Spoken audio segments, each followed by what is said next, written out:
Nous allons vous expliquer dans cette vidéo comment diffuser aux élèves la programmation pour votre année et pour créer des rappels automatiques au début de chaque période. Alors, nous allons faire ceci grâce à l'espace numérique de travail Arsène 76 ou ENT 27. Le document que nous avons préparé est celui-ci, donc la programmation de l'année.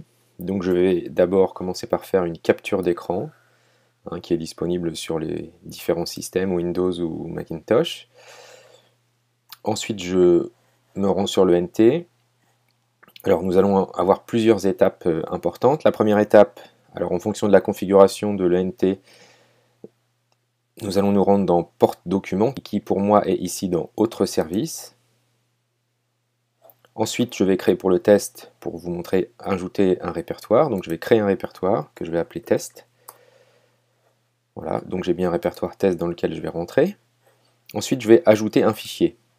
Alors, cette étape n'est pas obligatoire, mais ce qui me permettra à n'importe quel moment de retrouver cette capture d'écran, cette image, pour éventuellement la redistribuer ou la remettre dans le cahier texte ou l'envoyer par la messagerie. Ça me permettra de l'archiver dans le NT. Donc je vais faire ajouter un fichier et je vais choisir ma capture d'écran ici. On aurait pu faire un glisser-déposer dans cette fenêtre pour que le fichier soit automatiquement intégré. Je vais ensuite valider. Voilà, alors là le nom me plaît pas bien, puisque c'est le nom de la capture d'écran, donc je vais cliquer sur le petit crayon pour modifier le nom, et je vais l'appeler test, puis je valide. Donc j'ai importé la programmation, donc si je clique dessus, il me retélécharge le document ici pour me montrer à quoi il ressemble, si jamais j'ai oublié.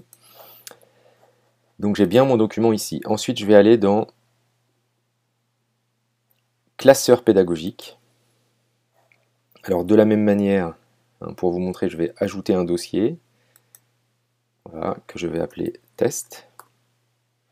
Voilà, ici, je vais rentrer à l'intérieur de mon dossier. Et là, j'ai plusieurs possibilités. Alors, première possibilité, je vais créer un contenu de séance. Parce que le jour où je vais présenter la programmation à mes élèves, je peux le mettre dans la partie contenu de séance. Donc, je vais cliquer ici. Je vais l'appeler contenu. Alors, c'est pour nous, pour le test. Contenu programmation 2016-2017. Voilà, et ici, je vais mettre programmation 2016-2017. Sous mon titre programmation 2016-2017, je vais intégrer mon image en cliquant ici sur image. Je vais faire rechercher dans le dossier personnel puisque je l'ai déjà intégré à mon dossier personnel et je double-clique sur le fichier. J'ai ici un aperçu de mon image. Je clique sur OK et j'ai bien la capture d'écran de ma programmation qui apparaît. Ensuite, j'ai la possibilité d'ajouter une pièce jointe, un forum ou une référence au programme, ce qui ici n'est pas le cas. Je vais cliquer sur valider et copier vers. Donc là, je vais pouvoir copier ma programmation vers une classe, un groupe. Donc ici, je vais choisir un groupe de test. Et en cliquant sur le petit calendrier ici, je vais choisir ma séance. Donc je vais choisir la première séance, jeudi 1er septembre. Et ensuite, je vais valider. Donc j'ai mon contenu qui est créé ici dans mon classeur pédagogique. Et ici, je vais voir sur le cahier texte de mon groupe. Ici, voilà, j'ai bien le contenu de la programmation. Donc si je fais consulter cette séance, j'ai bien le contenu qui apparaît ici. Donc les élèves vont pouvoir retrouver le contenu de la séance dans le cahier de texte de l'ENT.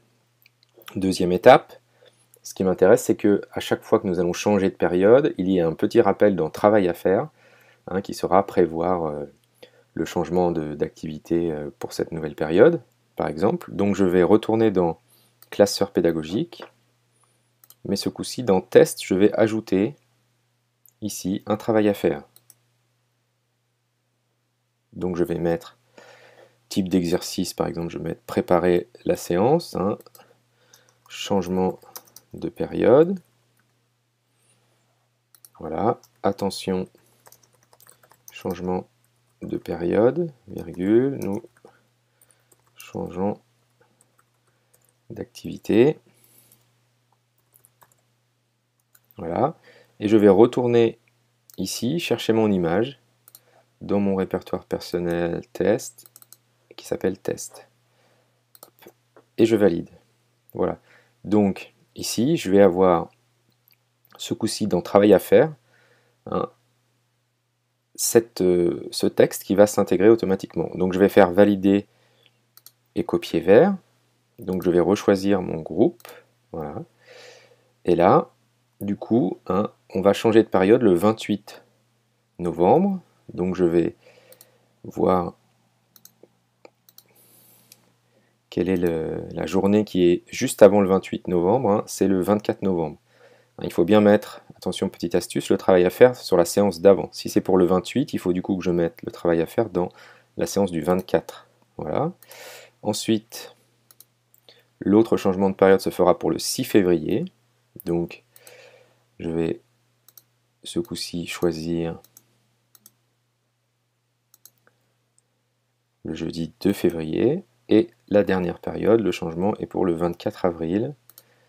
Donc, je vais pouvoir aller choisir la séance qui se situe avant le 24 avril. Hein.